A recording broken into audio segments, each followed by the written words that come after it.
छत्रपती संभाजीनगर जालना विधान परिषद निवडणुकीत उमेदवारी जाहीर झाली आणि त्यानंतर ज्या घडामोडी सुरू झाल्या त्या पाहिल्यानंतर हा फक्त एक विधान परिषदेचा सामना राहिलेला नाही. हा सामना आता महायुतीतील अंतर्गत शक्ती परीक्षेचा बनला आहे. भाजपनं शिवसेनेच्या पारंपरिक समजल्या जाणाऱ्या जागेवर दावा करत सुभाष शिरसाट यांना उमेदवारी दिली. त्यानंतर शिंदे गटातील नाराजी उघडपणे समोर आली. त्यातच अब्दुल सत्तार यांच्या मुलानं अपक्ष अर्ज भरला. भाजपवर थेट आरोप झाले आणि मग अचानक समृद्धी महामार्गावर अंबादास दानवे आणि अब्दुल सत्तार यांची एक भेट झाली. हे सगळे घटनाक्रम एकमेकांशी जोडलेले आहेत का? महायुतीमध्ये खरंच काही आलबेल आहे का? आणि सर्वात महत्त्वाचं म्हणजे या निवडणुकीत दिसतंय तेवढंच चित्र आहे की पडद्यामागं अजून काही मोठं राजकारण सुरू आहे? याचाच आढावा आज आपण घेणार आहोत. नमस्कार, मी स्वप्नील आणि आपण पाहत आहात त्याचं काय महाराष्ट्र. विधान परिषद निवडणुकीतील सर्वात मोठा धक्का कोणता असेल तर तो म्हणजे भाजपनं घेतलेला निर्णय. संभाजीनगर जालना स्थानिक स्वराज्य संस्था मतदारसंघ हा अनेक वर्षापासून शिवसेनेचा प्रभाव असलेला मतदारसंघ मानला जातो. शिवसेनेचे स्थानिक नेते, नगरसेवक, जिल्हा पातळीवरील संघटना आणि कार्यकर्त्यांचे जाळे या भागात मजबूत राहिले आहे. त्यामुळे उमेदवारी शिवसेनेलाच मिळेल अशी सर्वांची अपेक्षा होती. पण भाजपनं अचानक सुहास शिरसाट यांच्या नावावर शिक्कामोर्तब केलं आणि इथूनच राजकीय वाद सुरू झालं. या सगळ्यात सर्वात आक्रमक भूमिका घेतली ती अब्दुल सत्तार यांनी. सामान्यतः महायुतीतील नेते नाराजी व्यक्त करताना शब्द जपून वापरतात, पण सत्तारांनी थेट भाजपवर शिवसेना संपवण्याचा प्रयत्न सुरू असल्याचा आरोप केला.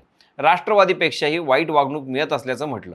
शिवसेनेचे एक एक गड संपवले जात असल्याचा दावा केला. विशेष म्हणजे हे आरोप त्यांनी बंद दाराआड केले नाहीत, त्यांनी ते उघडपणे माध्यमांसमोर मांडले. सत्तारांच्या वक्तव्यामधला सर्वात महत्त्वाचा भाग म्हणजे त्यांनी केवळ उमेदवारीवर नाराजी व्यक्त केली नाही, तर त्यांनी एक मोठा राजकीय संदेश दिला. त्यांनी म्हटलं की उद्धव ठाकरेंच्या शिवसेनेचे हातपाय तोडले गेले, पण आमचं तर धडच छाटलं गेलं. हा केवळ भावनिक संवाद नव्हता, हा भाजपला दिलेला थेट इशारा होता. कारण शिंदे गटातील एखादा मोठा नेता सार्वजनिकरित्या अशी भाषा वापरत असेल तर त्यामागं अस्वस्थता किती खोलवर आहे याची कल्पना येते. याच दरम्यान आणखी मोठा ट्विस्ट आला.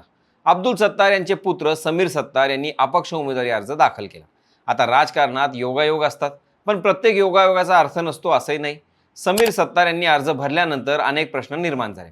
हा खरोखरच कार्यकर्त्यांच्या आग्रहामुळे भरलेला अर्ज आहे का, की हा दबावतंत्राचा भाग आहे, की हा भाजपला दिलेला राजकीय इशारा आहे, की प्रत्यक्ष निवडणुकीत खेळ बदलण्यासाठी टाकलेला डाव आहे? कारण अब्दुल सत्तार यांची राजकीय कारकीर्द पाहिली तर ते सरळ रेषेत राजकारण करणारे नेते नाहीत. योग्य वेळ आल्यावर दबाव निर्माण करणं, राजकीय संदेश देणं आणि स्वतःचे महत्त्व दाखवून देणं यामध्ये ते पारंगत मानले जातात. त्यामुळे समीर सत्तार यांचा अर्ज हा फक्त अर्ज आहे असं मानणं अनेक राजकीय निरीक्षकांना कठीण जात आहे. आता या निवडणुकीच्या गणिताकडे पाहूया. वरवर पाहिलं तर महायुतीकडं संख्याबळ जास्त आहे, त्यामुळे सुहास शिरसाट यांचा विजय सोपा वाटतो. पण स्थानिक स्वराज्य संस्था मतदारसंघाच्या निवडणुका नेहमीच सरळ गणिताने जिंकल्या जात नाहीत. इथं वैयक्तिक संबंध, स्थानिक समीकरणं, गुप्त मतदान आणि नाराज गट यांचा मोठा प्रभाव असतो. या ठिकाणी महाविकास आघाडीने देव यांनी डोणगावकर यांना मैदानात उतरवलं आहे. डोणगावकर या जुन्या शिवसैनिक म्हणून ओळखल्या जातात. त्यांचे अनेक शिंदे गटातील नेत्यांशी वैयक्तिक संबंध आहेत. त्यामुळे पक्ष वेगळे असले तरी वैयक्तिक समीकरणं अजूनही जिवंत आहेत आणि अशा निवडणुकीत हीच वैयक्तिक समीकरणं कधीकधी पक्षीय गणितावर मात करतात. त्यातच एमआयएमचा मुद्दाही महत्त्वाचा आहे. संभाजीनगरच्या राजकारणात एमआयएमचा प्रभाव पूर्णपणे दुर्लक्षित करता येत नाही. भाजप विरोधी मतांचे ध्रुवीकरण झाले तर त्याचा अप्रत्यक्ष फायदा डोणगावकर यांना होऊ शकतो. अर्थात एमआयएम अधिकृत भूमिका काय घेते हे महत्त्वाचं असेल, पण भाजपला रोखण्याची मानसिकता तयार झाली तर अनेक अनपेक्षित मतदान पॅटर्न दिसू शकतात. आता या सगळ्यात सर्वात मनोरंजक भाग म्हणजे अंबादास दानवे आणि अब्दुल सत्तार यांची भेट. एका बाजूला दिवसभर भाजपवर टीका, दुसऱ्या बाजूला मुलाचा अपक्ष अर्ज आणि त्यानंतर समृद्धी महामार्गावर विरोधी पक्षातील मोठे नेते अंबादास दानवे यांच्यासोबत झालेली भेट. अर्थात ही भेट योगायोग असू शकते, पण राजकारणात योगायोग सुद्धा अनेकदा संदेश देत असतात. विशेष म्हणजे दानवे यांनी आधीच भाजपवर शिवसेनेचे तुकडे केल्याचा आरोप केला होता आणि सत्तारांनीही जवळपास त्याच स्वरात प्रतिक्रिया दिली. त्यामुळे या दोन नेत्यांमध्ये विचारांची जवळीक वाढत आहे का, की हा फक्त क्षणिक राजकीय संवाद होता, याची चर्चा आता सुरू झाली आहे.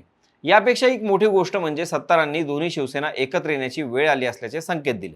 आता प्रत्यक्षात अशी शक्यता आजच्या घडीला किती आहे हा वेगळा विषय आहे, पण शिंदे गटातील एक प्रमुख नेता सार्वजनिकरित्या असे बोलतो यालाच मोठं राजकीय महत्त्व आहे.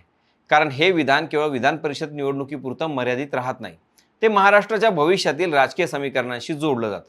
आता यापुढे अजून एक गोष्ट तुम्हाला लक्षात येईल. सुहास शिरसाट यांची उमेदवारी जाहीर होते आणि इकडे उपमहापौर राजेंद्र जंजाळ यांची पोस्ट चर्चेत येते. ते म्हणतात, तुम्हें हम भी सताने पर उतर आए तो क्या होगा. तुम्हारा दिल दुखाने पर उतर आए तो क्या होगा, हमें बदनाम करते फिर रहे हो अपनी मैफिल में, अगर हम भी सच बताने पे उतर आए तो क्या होगा. आणि खाली फक्त एवढंच, उत्तर सभा लवकरच. आता याचं उत्तर काय असेल हे सभेतून कळेलच. पण ही भाजपवरील नाराजी आहे हे उघडपणे यातून लक्षात येतं. पण सत्तार यांनी उघडपणे व्यक्त केली आणि जंजाळ यांनी कवितेचा वापर केला. अर्थात यातून विधान परिषदेची निवडणूक काही दिसते तशी सोप्या गणितातून तयार होत नाही आणि विरोधकांना यावेळी स्वतःला सिद्ध करण्याची मोठी संधी आहे हे सुद्धा यातून कळून चुकतं. किंबहुना भाजपच्या दृष्टीनं ही निवडणूक प्रतिष्ठेची बनली आहे, कारण त्यांनी स्वतः उमेदवार दिला आहे. त्यामुळे पराभव झाला तो फक्त एका उमेदवाराचा पराभव नाही, तर तो स्थानिक पातळीवरील नाराजीचा संदेश म्हणून पाहिला जाईल.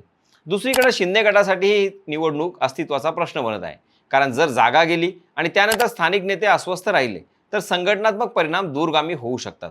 आता पुढचे काही दिवस अत्यंत महत्त्वाचे आहेत. समीर सत्तार अर्ज मागे घेतात का, की शेवटपर्यंत मैदानात राहतात? नाराज शिवसैनिक काय भूमिका घेतात? एम काय निर्णय घेते? गुप्त मतदानात कोणत्या बाजूने क्रॉस वोटिंग होतं? आणि सर्वात महत्त्वाचं म्हणजे अब्दुल सत्तार यांची पुढची चाल काय असेल? कारण सध्या दिसतंय ती केवळ उमेदवारीची लढाई नाही, ही स्थानिक सत्ता, पक्षांतर्गत वर्चस्व, भविष्यातील राजकीय नेतृत्व आणि महायुतीतील शक्ती संतुलन यांची लढाई आहे. आणि म्हणूनच संभाजीनगर जालना विधान परिषद निवडणूक आता महाराष्ट्रातील सर्वात रंजक राजकीय प्रयोगशाळा बनली आहे. आणि त्यामुळंच अंतिम निकाल लागेपर्यंत एक प्रश्न कायम राहणार: समीर सत्तार यांचा अर्ज हा फक्त नाराजीचा आवाज आहे, की महाराष्ट्राच्या राजकारणात एखाद्या नव्या समीकरणाची ही पहिली घंटा आहे? याचं प्रश्नाचं उत्तर पुढच्या काही दिवसात मिळेलच. तत्पूर्वी तुम्हाला काय वाटतं? अब्दुल सत्तार यांच्या मुलाने जर अर्ज मागे घेतलाच नाही तर याचा थेट फायदा कुणाला होऊ शकतो? कमेंटमध्ये नक्की सांगा. आणि बाकी राजकारणाच्या आखाड्यात आपली नजर कायम असणारच आहे. तेव्हा कुठेही जाऊ नका, पाहत राहा, सबस्क्राईब करा. त्याचं काय महाराष्ट्र.